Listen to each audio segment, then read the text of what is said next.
happened, and no one could wake her. And so the husband carried her to their bedchamber, and he set an old wise woman to watch her through the night.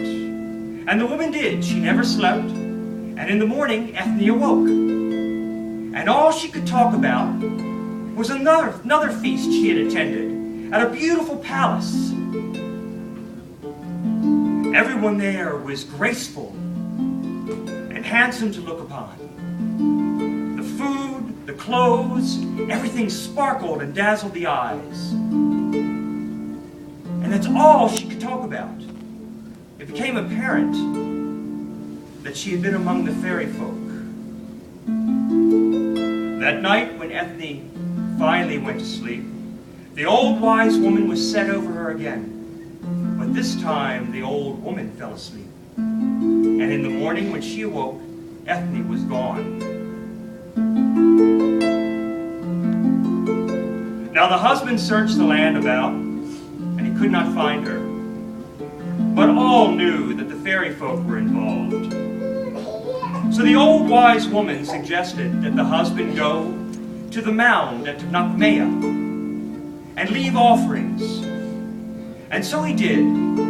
He took wine and food and gold coin and went to Nakmea and left offerings in the appropriate place, and he knelt and prayed, but he received no answers. Finally, weary and worn, he fell asleep. And in his troubled sleep, he dreamt. He dreamt that he heard voices coming from the ground. Voices coming from deep within the mound, earthen chambers. And the voices said that Finvara was very happy to have the stolen bride, Ethne. And they said that if the husband could not dig into the mound and expose Finvara's halls to the light of day, he would never see his bride again. And so the husband awoke from this troubled sleep with new hope and a little bit of information.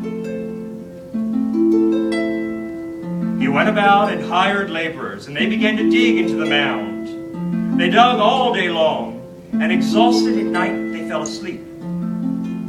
But in the morning, the hole had been filled in, and the grass had grown over the mound as though it had never been touched. That day, they dug again, moving rock and soil and sod. At night, they lit torches and set guards. But the guards fell asleep, and the torches blew out. And in the morning, the hole had been filled in again, and the grass had grown back over the mound as though it had never been touched.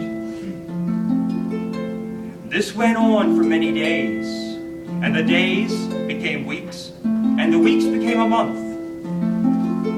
Finally, the husband went back to the old wise woman, and she suggested that they sow salt over the excavations.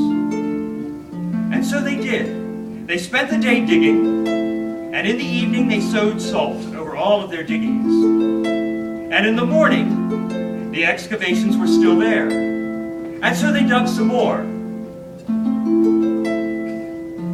And they sowed salt again in the evening. And the next morning, the hole was still there.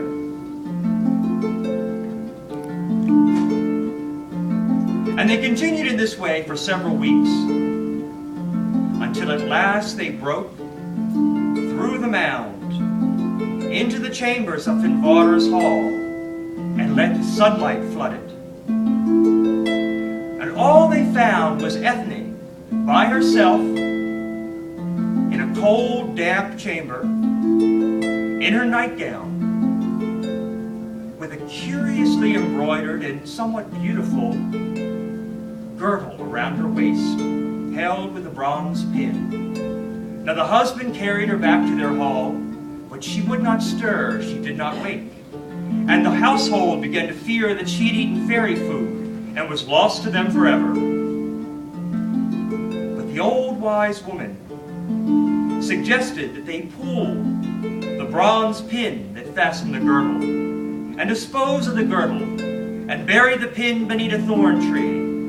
And so they did. They pulled the bronze pin, threw the girdle in the flames, and the pin they buried beneath a thorn tree where it would not be disturbed. And Ethne awoke,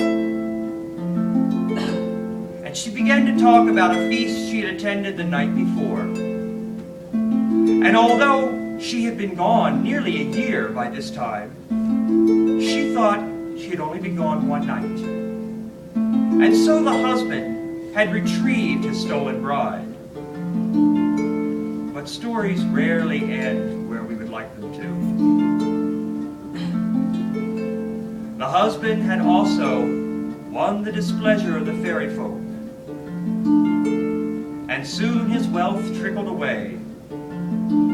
His crops failed, his herds died, but he still had his wife, and the two of them ended their days living alone in a little fisherman's cottage.